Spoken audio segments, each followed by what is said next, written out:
আসসালামু আলাইকুম প্রিয় দর্শক, প্রবাস সংবাদে এখন স্টুডিও থেকে আপনাদের শুভেচ্ছা সহ স্বাগত জানাচ্ছি। আর পুরো সংবাদে আপনার সঙ্গে আছি আমি সাইদুর রহমান। আশা করছি আপনারাও আমাদের সঙ্গে থাকবেন। এখন সবার আগে শুনুন যথারীতি framework finance limited channel I প্রবাস সংবাদ শিরোনাম। তেহরানের প্রেসিডেন্ট কার্যালয়ে ইসরায়েলের হামলার দাবি। যুক্তরাষ্ট্র ইসরায়েলের হামলায় ইরানে মৃতের সংখ্যা প্রায় ৮০০।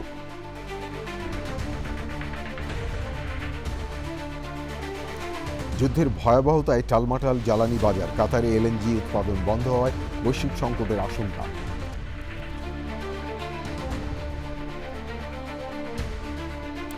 মার্কিন নাগরিকদের দ্রুত মধ্যপ্রাচ্য ছাড়ার নির্দেশ। দূতাবাসে হামলা আর ভিসা বন্ধের জটিলতায় বিভিন্ন দেশ।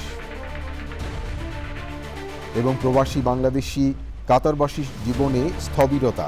যুদ্ধ না থামলে প্রবাসী রিমিটেন্সের বিরূপ প্রভাব পড়ার আশঙ্কা।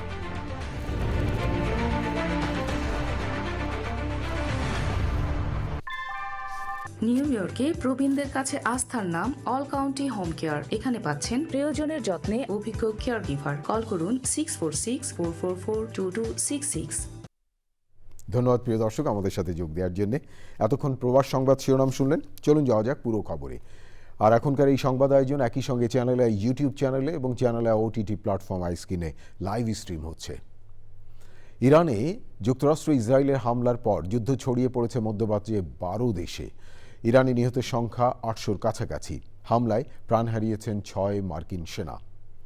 তেহরানে ইরানের প্রেসিডেন্টের কার্যালয় এবং ন্যাশনাল সিকিউরিটি কাউন্সিল ভবনে হামলা চালানোর দাবি করেছে ইসরায়েল। পাল্টা ইসরায়েলের মধ্যাঞ্চলে ক্ষেপণাস্ত্র হামলা চালিয়েছে ইরান। রিয়াদে মার্কিন দূতাবাসে হামলা হয়েছে।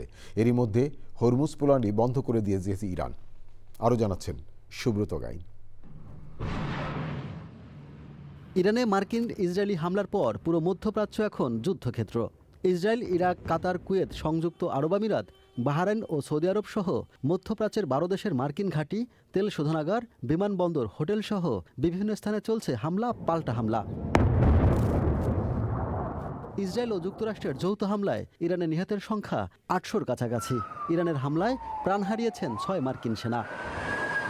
তেহরানে ইরানের প্রেসিডেন্ট কার্যালয় ও ন্যাশনাল সিকিউরিটি কাউন্সিল ভবনে বিমান হামলা চালানোর দাবি করছে ইসরায়েল। পাল্টা ইসরায়েলের মধ্যাঞ্চলীয় শহর পেতা তিকবায় ক্ষেপণাস্ত্র হামলা চালিয়েছে তেহরান। তবে কোথাও হতাহতের খবর পাওয়া যায়নি।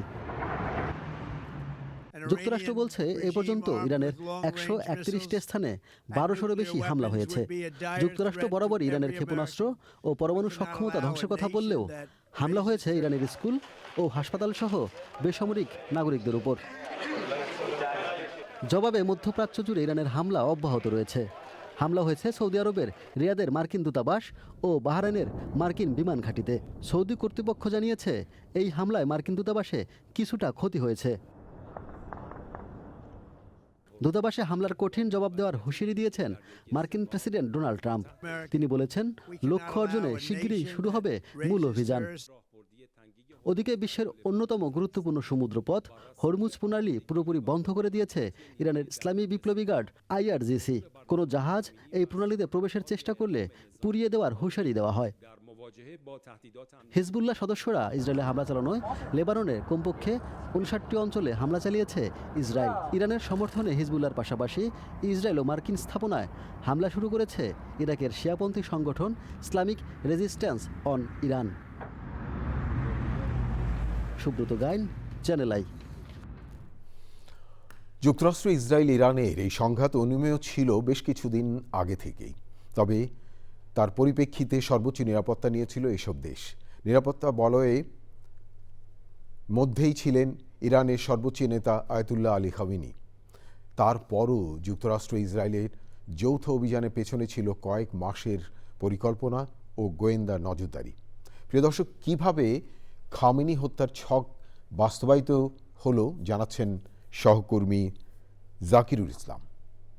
The United States military began major combat operations in Iran.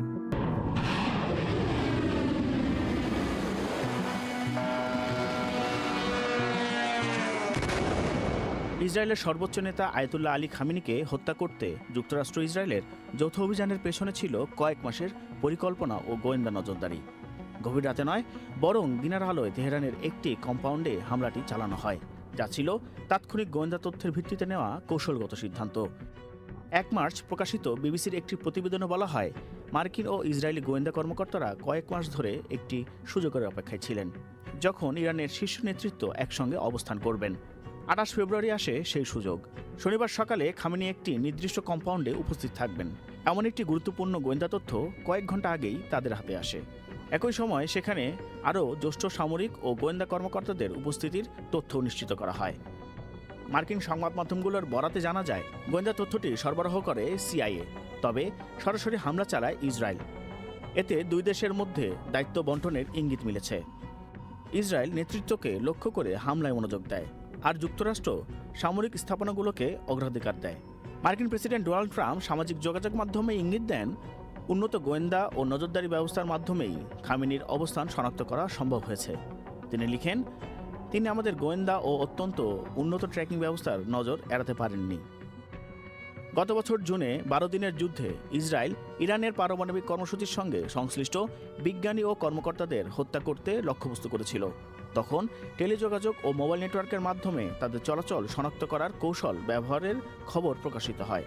দীর্ঘমেয়াদে এই নজরদারি প্যাটার্ন অফ লাইফ তৈরি করে, যা লক্ষ্যবস্তুর অবস্থান চিহ্নিত করতে কার্যকর। শনিবার স্থানীয় সময় সকাল 9:40 ইসরায়েলের যুদ্ধবিমান কম্পাউন্ডটিতে প্রায় 30টি বোমা নিক্ষেপ করে বলে জানা গেছে। ধারণা করা হচ্ছে, খামেনি নিরাপত্তার জন্য ভূগর্ভস্থ বাংকারে অবস্থান করছিলেন, ফলে গভীর পর্যন্ত আঘাত হানতে একাধিক শক্তিশালী গোলাবারুদ ব্যবহার করা হয়। তেহরানে পৌঁছাতে ইসরায়েলি জেটের প্রায় 2 ঘন্টা সময় লাগে, যদিও তারা কত দূর থেকে ক্ষেপণাস্ত্র নিক্ষেপ করেছে তা স্পষ্ট নয়। ইরান সরকার 3 জন জ্যেষ্ঠ প্রতিরক্ষা কর্মকর্তার মৃত্যুর খবর নিশ্চিত করেছে। এই সময় তেহরানে আরও কয়েকটি স্থাপনায় হামলা চালানো হয়, যার মধ্যে প্রেসিডেন্ট মাসুদ পেজিশকিয়ানের কার্যালয়ও ছিল। পরে তিনি বিবৃতিতে জানান তিনি নিরাপদে আছেন। হামলার সময় যুক্তরাষ্ট্রের ফ্লোরিডায় প্রেসিডেন্ট ডোনাল্ড ট্রাম্প তার শীর্ষ কর্মকর্তাদের সঙ্গে পরিস্থিতি পর্যবেক্ষণ করেছিলেন বলে জানা গেছে। খামেনির মৃত্যুর আনুষ্ঠানিক নিশ্চয়তা পেতে কয়েক ঘন্টা সময় লেগে যায়। জাকিরুল ইসলাম, চ্যানেল আই। যুক্তরাষ্ট্র ইসরায়েল ইরান সংঘাতে যুক্ত হয়েছে মধ্যপ্রাচ্য। চলমান এই সংঘাতে প্রশ্ন উঠেছে, ইরান আসলে কতটা শক্তিশালী? এই যুদ্ধে ইরান কোন কোন বিধ্বংসী অস্ত্র ব্যবহার করছে? প্রিয় দর্শক, সহকর্মী জেরিন সুমির বিশ্লেষণে জেনে আসা যাক সেই তথ্য। ইরানের সবচেয়ে বড় সামরিক শক্তি তাদের ক্ষেপণাস্ত্র বহর। প্রতিরক্ষা বিশ্লেষকদের মতে, মধ্যপ্রাচ্যের দেশগুলোর মধ্যে সবচেয়ে বৈচিত্র্যময় ক্ষেপণাস্ত্র ব্যবস্থা রয়েছে ইরানের হাতে। এগুলো 2 ধরনের, ব্যালিস্টিক ও ক্রুজ ক্ষেপণাস্ত্র। স্বল্প পাল্লার ক্ষেপণাস্ত্র। ইরানের স্বল্প পাল্লার ক্ষেপণাস্ত্র 150 থেকে 800 কিলোমিটার পর্যন্ত লক্ষ্যবস্তুতে পৌঁছাতে পারে। মাঝারি পাল্লার ক্ষেপণাস্ত্র ইরানকে আঞ্চলিক পর্যায়ে বড় ধরনের হামলায় সক্ষমতা দেয়। ক্রুজ ক্ষেপণাস্ত্র নিচু দিয়ে উড়ে যায় এবং ভূপ্রকৃতির সঙ্গে মিশে থাকতে পারে, ফলে এগুলো শনাক্ত করা কঠিন হয়। ভূগর্ভস্থ ক্ষেপণাস্ত্র নেটওয়ার্ক। ইরান বহু বছর ধরে ভূগর্ভস্থ সুড়ঙ্গ, লুকানো ঘাঁটি ও সুরক্ষিত উৎক্ষেপণ কেন্দ্র তৈরি করেছে। এই গোপন নেটওয়ার্কের কারণে যুদ্ধ দীর্ঘস্থায়ী হলেও তাদের ক্ষেপণাস্ত্র সক্ষমতা দ্রুত ধ্বংস করা কঠিন। সমুদ্রপথে কৌশলগত চাপ। ইরানের সামরিক কৌশল শুধু আকাশ বা স্থলে সীমাবদ্ধ নয়। গুরুত্বপূর্ণ নৌপথ, হরমুজ প্রণালী বিশ্ব বাণিজ্যের বড় অংশ, বিশেষ করে তেল ও গ্যাস পরিবহন হয়। বিশ্লেষকদের মতে, জাহাজ বিধ্বংসী ক্ষেপণাস্ত্র, মাইন, ড্রেন ও দ্রুতগতির নৌযান ব্যবহার করে ইরান চাইলে এই পথেই বৈশ্বিক বাজারে বড় ধরনের অস্থিরতা তৈরি করতে পারে। সব মিলিয়ে দেখা যায়, আধুনিক বিমান বাহিনী সীমিত হলেও ক্ষেপণাস্ত্র, ড্রোন ও কৌশলগত অবস্থানের কারণে ইরান এখনও শক্ত প্রতিপক্ষ। এই সামরিক সক্ষমতা মধ্যপ্রাচ্যের সংঘাতকে কতটা দীর্ঘ বা বিস্তৃত করবে, সেটাই এখন বিশ্ব রাজনীতির বড় প্রশ্ন।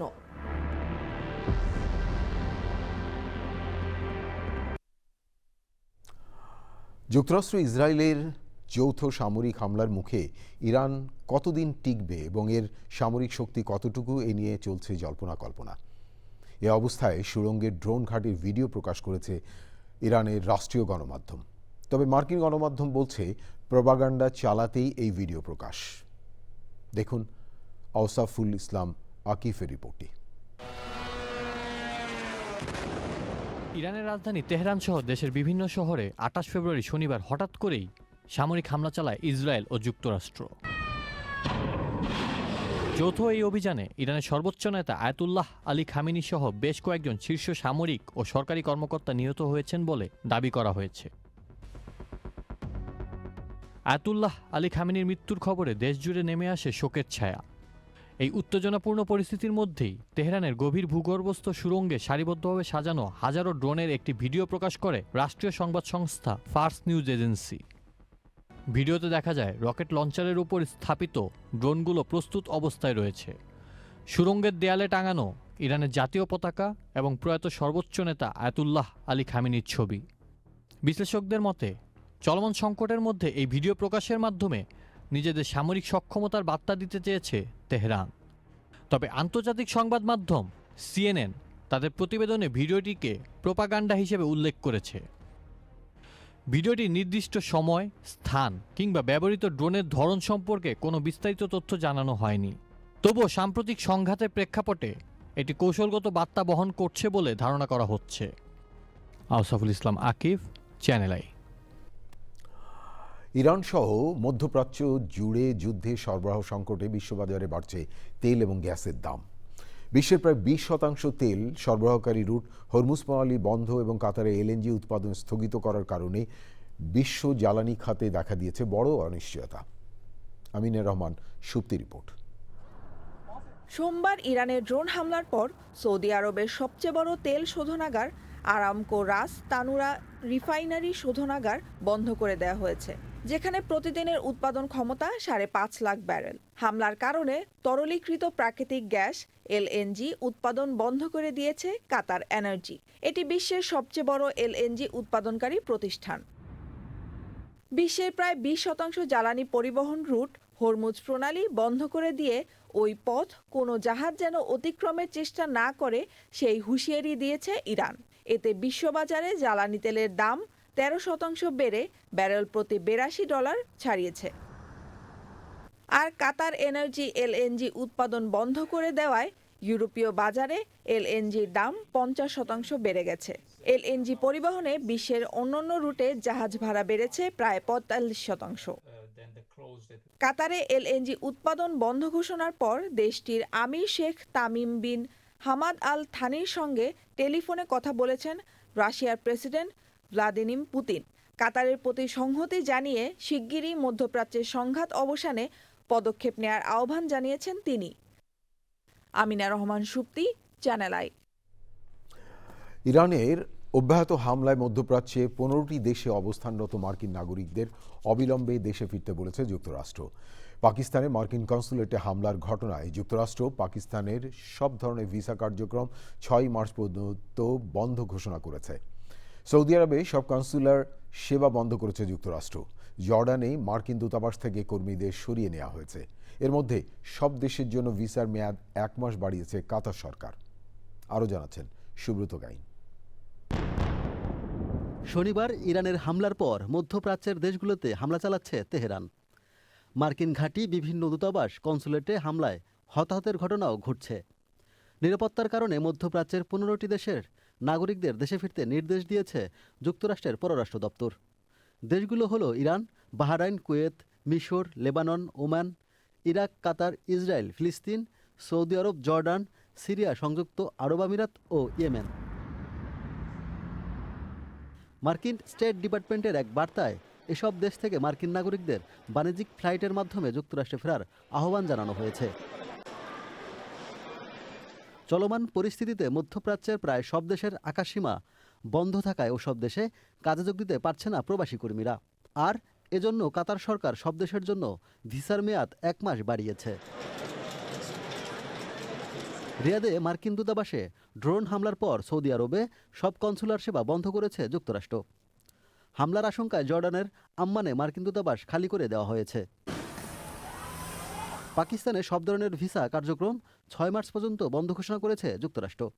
মার্কিন দূতাবাসের পক্ষ থেকে জানানো হয়েছে দেশটির বর্তমান নিরাপত্তা পরিস্থিতির অবনতি হওয়ায় এই পদক্ষেপ নেওয়া হয়েছে। এর আগে ইরানের সর্বোচ্চ নেতা আয়াতুল্লাহ আলী খামেনির মৃত্যুর ঘটনায় করাচি কনসুলেটে বিক্ষোভকারীরা হামলা চালালে সংঘর্ষে অন্তত 24 জন নিহত হন।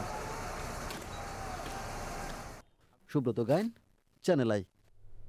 প্রিয় দর্শক, এবারে দৃষ্টি দেব মার্কিন যুক্তরাষ্ট্রে নিউ ইয়র্কে। যুক্তরাষ্ট্র ইসরায়েল ইরান যুদ্ধের প্রেক্ষাপটে নিউ ইয়র্ক সিটিতে নিরাপত্তা ব্যবস্থা জোরদার করা হয়েছে। সিটির বাসিন্দাদের সতর্ক এবং সজাগ থাকার আহ্বান জানিয়েছেন কর্তৃপক্ষ।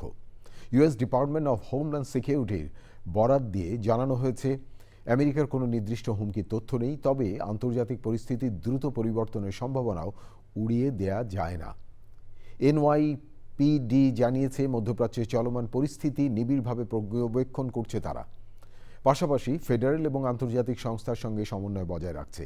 সম্ভাব্য কোনো প্রভাব যাতে নিউ ইয়র্ক সিটিতে না পড়ে সে বিষয়ে সর্বোচ্চ সতর্কতা অবলম্বন করা হচ্ছে। সিটির গুরুত্বপূর্ণ এবং সংবেদনশীল স্থাপনাগুলোতে টহল বাড়ানো হয়েছে। পরিস্থিতি নিয়ন্ত্রণে থাকলেও যে কোনো সম্ভাব্য ঝুঁকি মোকাবেলায় নিরাপত্তা বাহিনী প্রস্তুত রয়েছে বলেও জানানো হয়। মধ্যপ্রাচ্যে যুদ্ধ পরিস্থিতির কারণে ফ্লাইট বিপর্যয়ে পড়া যাত্রীদের সঙ্গে এয়ারলাইন্স কর্তৃপক্ষ কোনো যোগাযোগ করছে না বলে অভিযোগ করেছেন যাত্রীরা। কবে ফ্লাইট পাবেন এ ব্যাপারে তথ্য না পেয়ে হতাশ যাত্রীরা। হযরত শাহজালাল আন্তর্জাতিক বিমানবন্দরে উদ্বেগ আর উৎকণ্ঠায় সময় কাটছে তাদের। আকাশ সীমা বন্ধ থাকায় ঢাকা থেকে শারজাহ, দুবাই, দোহা, আবুধাবি ও কুয়েতে ফ্লাইট বন্ধ রয়েছে। তবে ফ্লাইট চলছে জেদ্দা, মদিনা এবং রিয়াদে। মধ্যপ্রাচ্যে যুদ্ধ পরিস্থিতির কারণে গত কদিনে হযরত শাহজালাল আন্তর্জাতিক বিমানবন্দর থেকে 147টি ফ্লাইট বাতিল করা হয়। এর মধ্যে কেবল মঙ্গলবারই 38টি ফ্লাইটের উড্ডয়ন বাতিল করে কর্তৃপক্ষ। কাতারে গত কয়েকদিনে যুদ্ধ পরিস্থিতিতে প্রবাসী বাংলাদেশি সহ কাতারবাসীর জীবনে নেমে এসেছে স্থবিরতা। ঘরবন্দি অবস্থায় আছেন প্রায় 4.5 লাখ প্রবাসী বাংলাদেশি। যুদ্ধ না থামলে প্রবাসী রিমিটেন্সে পড়বে বিরূপ প্রভাব। প্রিয় দর্শক, কাতার থেকে আরও জানাচ্ছেন মধ্যপ্রাচ্য প্রতিনিধি মেহেদী হাসান। প্রায় 4.5 লাখ প্রবাসীর বসবাস মধ্যপ্রাচ্যের দেশ কাতারে। রেমিটেন্সের চাকা সচল রাখতে বড় অবদান রেখেছে কাতার প্রবাসীরা। কিন্তু গত কয়েকদিনের যুদ্ধ পরিস্থিতির কারণে এখানকার প্রবাসীরা পড়েছেন বিপাকে। ঘরবন্দি হয়ে পড়েছেন সাধারণ শ্রমিকরা। ঈদকে সামনে রেখে প্রতি বছর যে রেকর্ড পরিমাণ রেমিটেন্স দেশে আসে, সংখ্যা দেখা দিয়েছে তাতে। পার্শ্ববর্তী দেশ আরব আমিরাত, সৌদি আরব, কুয়েত ও বাহরাইনের হামলার ভয়াবহতা বেশি হলেও কাতারে হামলার আশঙ্কায় দেশটিতে নেমে এসেছে স্থবিরতা। সেই সাথে বাংলাদেশি প্রবাসীরা রয়েছেন এক অনিশ্চিত ভবিষ্যতের দিকে। সরকারি আইন মানতে গিয়ে থাকতে হচ্ছে গৃহবন্দী। জরুরি প্রয়োজন ছাড়া ঘরের বাইরে যেতে পারছেন না। এই ঈদে অবশ্যই আমাদের পরিবার পরিজনদের টাকা পাঠাইতে হবে। বেশিরভাগ মানুষই এখন কাজে যেতে পারছে না, যেহেতু তাদের একমাত্র অবলম্বন কাজের মাধ্যমে তারা উপার্জন করে। এই মুহূর্তে যতক্ষণ পর্যন্ত গভর্নমেন্ট, আপনারা জানেন যে ফ্লাইটও বন্ধ আছে, সবাই ধৈর্য সহকারে বসুন। সেই সাথে বন্ধ ঘোষণা করেছে স্কুল কলেজ থেকে শুরু করে সরকারি বেসরকারি সকল প্রতিষ্ঠান। আর জনশূন্য হয়ে পড়েছে রাস্তাঘাট। এই পরিস্থিতি দীর্ঘায়িত হলে বাংলাদেশি রেমিটেন্সে বড় ধাক্কা লাগবে বলে আশঙ্কা করছেন প্রবাসীরা। মেহেদী হাসান, চ্যানেল আই, কাতার। প্রিয় দর্শক, এখন আপনাদের নিয়ে যাচ্ছি আমেরিকার মিশিগানে। পারস্পরিক সহযোগিতা ও সৌহার্দ্য বাড়ানোর লক্ষ্যে বাংলাদেশ অ্যাসোসিয়েশন অব মিশিগানের ইফতার মাহফিল হয়েছে।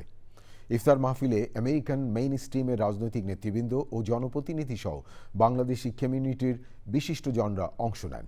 অনুষ্ঠানে রমজানের তাৎপর্য তুলে ধরে আলোচনা করেন ইসলামিক বক্তা শায়েখ মোহাম্মদ ইশতিয়াক এবং সৈয়দ খান। অনুষ্ঠানে সংগঠনের সভাপতি জাবেদ চৌধুরীর সভাপতিত্বে এবং সাবেক সাধারণ সম্পাদক সুমন কবিরের সঞ্চালনায় অনুষ্ঠানে ছিলেন মিশিগান অঙ্গরাজ্যের secretary of state Jocelyn Benson, state senator Elissa স্লটকিনের প্রতিনিধি কাইল জনসন ও সিনেটর স্টেফানি চ্যাং। স্টেট রিপ্রেজেন্টেটিভদের মধ্যে Michael McFall, Natalie Price, Denise Mentzer, Tonya Phillips এবং সাবেক স্টেট রিপ্রেজেন্টেটিভ টিন গ্রাইমেল। পরে মুসলিম উম্মার সুখ, শান্তি, সমৃদ্ধি এবং দেশ ও প্রবাসীদের কল্যাণ কামনা করা হয়। পবিত্র মাহে রমজান উপলক্ষে পর্তুগালের রাজধানী লিসবনে ইউরো এশিয়ার উদ্যোগে ইফতার মাহফিল হয়েছে। প্রবাসী বাংলাদেশি সহ বিভিন্ন দেশের মুসলিম কমিউনিটির সদস্যরা অনুষ্ঠানে অংশ নেন। অনুষ্ঠানে বক্তারা রমজানের তাৎপর্য তুলে ধরে সংযম, সহমর্মিতা এবং ভ্রাতৃত্ববোধ জোরদারের আহ্বান জানান। ইফতার মাহফিলে অতিথিরা বলেন, প্রবাস জীবনে এই ধরনের আয়োজন প্রবাসীদের মধ্যে পারস্পরিক বন্ধন সুদৃঢ় করে এবং নতুন প্রজন্মকে ধর্মীয় ও সাংস্কৃতিক মূল্যবোধের সাথে পরিচিত করে। পরে দেশ ও জাতির কল্যাণ, মুসলিম উম্মাহ শান্তি ও বিশ্ব মানবতার মঙ্গল কামনায় বিশেষ মোনাজাত করা হয়। প্রিয় দর্শক, সবশেষে আপনাদের নিয়ে যাচ্ছে অস্ট্রেলিয়ায়। পবিত্র মাহে রমজানে প্রবাসী লেখক এবং সাংবাদিকদের সংগঠন অস্ট্রেলিয়া বাংলাদেশ জার্নালিস্ট অ্যাসোসিয়েশনের উদ্যোগে ইফতার ও দোয়া মাহফিল হয়েছে। দোয়া এবং মোনাজাত পরিচালনা করেন বিশিষ্ট ইসলামিক স্কলার, অস্ট্রেলিয়ার দারুল নাসিহার প্রিন্সিপাল হাফিজ মাওলানা মুফতি সাফাত আনোয়ার। সংগঠনের সভাপতি মোহাম্মদ আব্দুল মতিনের সভাপতিত্বে অনুষ্ঠানে সার্বিক তত্ত্বাবধানে ছিলেন সাধারণ সম্পাদক ফয়সাল আহমেদ। ইফতার ও দোয়া মাহফিলে অতিথি ছিলেন Campbelltown City councillor Rashikur Rahman Ash, Bangladesh Association of অস্ট্রেলিয়ার সভাপতি মনিরুল হক জর্জ, আলমগীর ইসলাম বাবু এবং অন্যরা। প্রিয় দর্শক, এই ছিল আপনাদের জন্য আমাদের ফ্রেমওয়ার্ক ফাইন্যান্স লিমিটেড প্রবাস সংবাদের সকল আয়োজন। তবে যাবার আগে ফ্রেমওয়ার্ক ফাইন্যান্স লিমিটেড সংবাদ শিরোনাম আরও একবার। তেহরানে প্রেসিডেন্ট কার্যালয়ে ইসরায়েলের হামলার দাবি। যুক্তরাষ্ট্র ইসরায়েলের হামলায় ইরানি মৃতের সংখ্যা প্রায় ৮০০। যুদ্ধের ভয়াবহতায় টালমাটাল জ্বালানি বাজার, কাতারে এলএনজি উৎপাদন বন্ধ হয়, বৈশ্বিক সংকটের আশঙ্কা।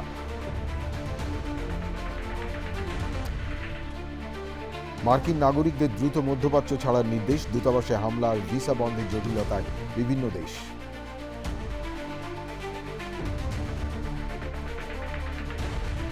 এবং প্রবাসী বাংলাদেশি সহ কাতারবাসীর জীবনে স্থবিরতা, যুদ্ধ না থামলে প্রবাসী রেমিটেন্সের বিরূপ প্রভাব পড়ার আশঙ্কা।